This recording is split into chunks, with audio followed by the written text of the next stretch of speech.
Hi, it's Tony. I'm going to do a few videos covering specific areas in the garden, and this is the first of them, which is an area we created behind the sort of feature wall which you see there, the red one, which leads from our living area down to a separate seating area.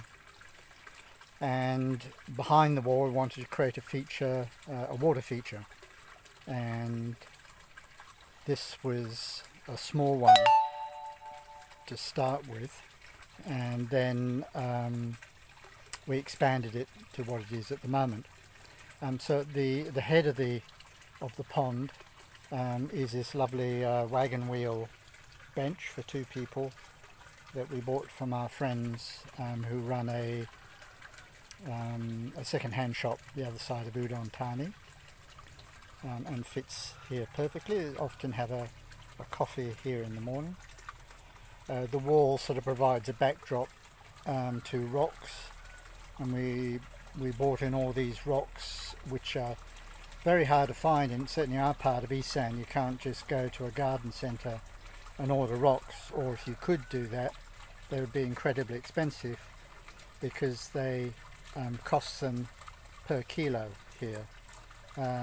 So we found a farm where they were digging up the land, and rocks are of no use to farmers, so we were able to pick up lots of loads using the truck.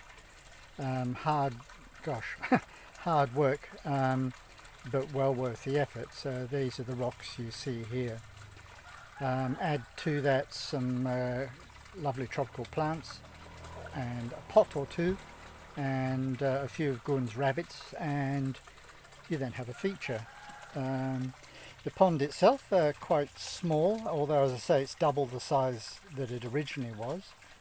Full of little, I think you call them guppy fish, little 5-baht fish that sort of look after themselves. They don't need filtration or aeration. They just survive on their own. We feed them every couple of days, but there's enough food in the pond to seem to keep them going. You do need to have fish in ponds because they'll eat the mosquito eggs, so it reduces the number of mosquitoes that you get in this area. People always ask me about mosquitoes, and although there are mosquitoes around, I'm standing here at the moment, and as far as I know, says he, look at his legs, not being bitten at all. There are very few mosquitoes in our garden for whatever reason.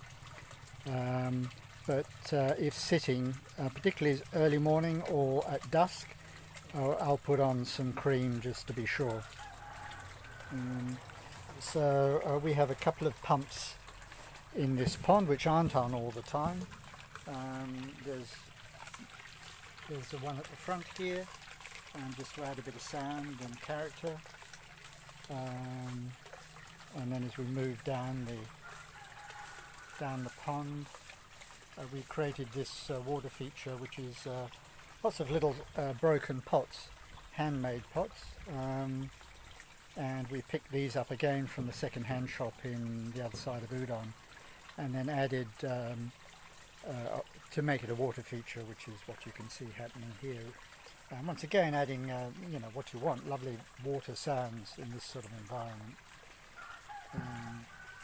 We have a number of larger water plants. These sort of bird of paradise type of plant, may not be its exact name, which is a variegated colour.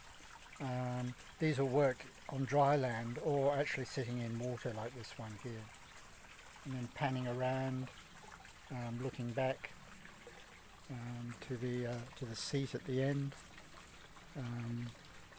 These are avocado trees. The big trunks you see, there are two of them, which provide lovely shade. And then you can add all the usual sort of very cheap little features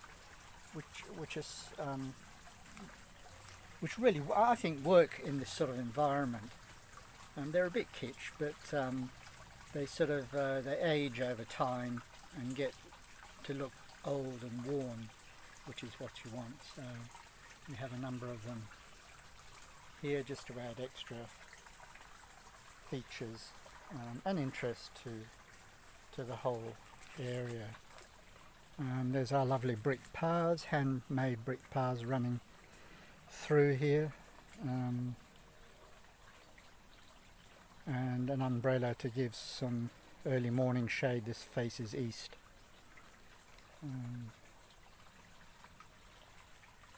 And then it sort of just flows naturally into the gardens and through to the next area, which I'll cover at some stage. So this is number one video. There'll be a few more to happen. I'll cover each of the areas in the garden, and I hope that gives you a better idea of the sort of concepts we wanted to include in this tropical garden. Thanks for watching. Cheers.